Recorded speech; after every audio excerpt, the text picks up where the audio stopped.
রাত্রি করে আসছে ভারতে কি করলো, ঘর বাড়ি সব শেষ, হাতি ডাই করলো। আরে তোর পাতা আছি না তো, ভারতের মধ্যে যে বড় দাহাতিটা করছে এই যে ফোনি, এর ঘর বাড়ি বেশি তলে গেছিল গা। আমিও না ওদের হেল্প করবার গেছিলাম, একের ফেরাকা বেড়াদের পানি এর ধাপ করে ছাইরা দিছে। একের আমার তলে হালাই আসছিল, আমি দৌড় মাইরা আসে না, আমার জান্ডা না বাঁচছে, সব শেষে ভাই, সব ঘর বাড়ি তলে গেছে। কি কর হাসাই কর এল্লা ভাই, হাসাই করতেছি না, এখন সব শেষ। ভারতের মুডি ইডাটা কাম করছে, এই ঘর বাড়ি গুলা চাল দেখা যায় না বুঝছো।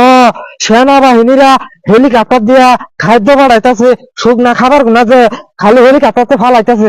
আমি যে গেলাম, আমি 4-5 বস্তা টোয়াইছিলাম বুঝছো, আমি নিয়ে আইছি না। আমার দেশে যেহেতু পানি আইছে না, আমি ওই শুকনা খাবার নিয়ে কি করবো।